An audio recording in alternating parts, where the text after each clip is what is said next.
Hey friends, welcome to day 8 in our 21 days of prayer and fasting.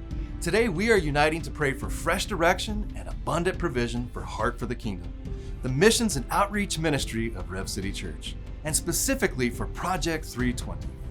You might recall hearing it said that at Rev City we want to be a church that builds God's kingdom, and that this is about us advancing the message of the gospel outside the walls of the church.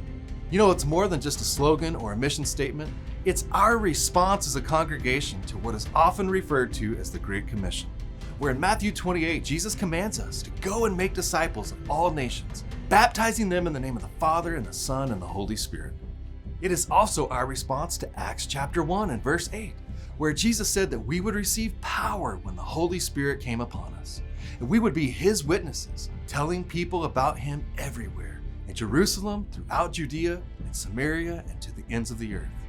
This was Jesus calling His church to think big, to refuse to settle or exist just for ourselves. And don't forget, He was likely speaking to many people who had traveled very little, yet He was calling them to have a big vision, a vision to not only reach their city, but their region, nation, and the world. So for many of us, it might sound like this. You will receive power from the Holy Spirit that will enable you to reach and bless people from Lawrence to Topeka, Kansas City, the United States, and all around the world. That's the big picture, long-term commitment of Heart for the Kingdom. Shorter term, in this season, we are casting vision for a Heart for the Kingdom campaign called Project 320.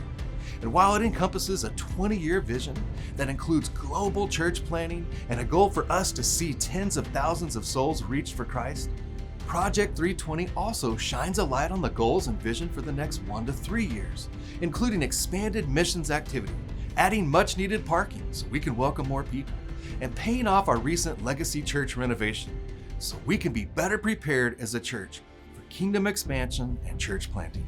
One of the supporting scriptures for Project 320 is Ephesians 3:20, which says that God is able to do immeasurably more than all we ask or imagine, according to His power that is at work within us.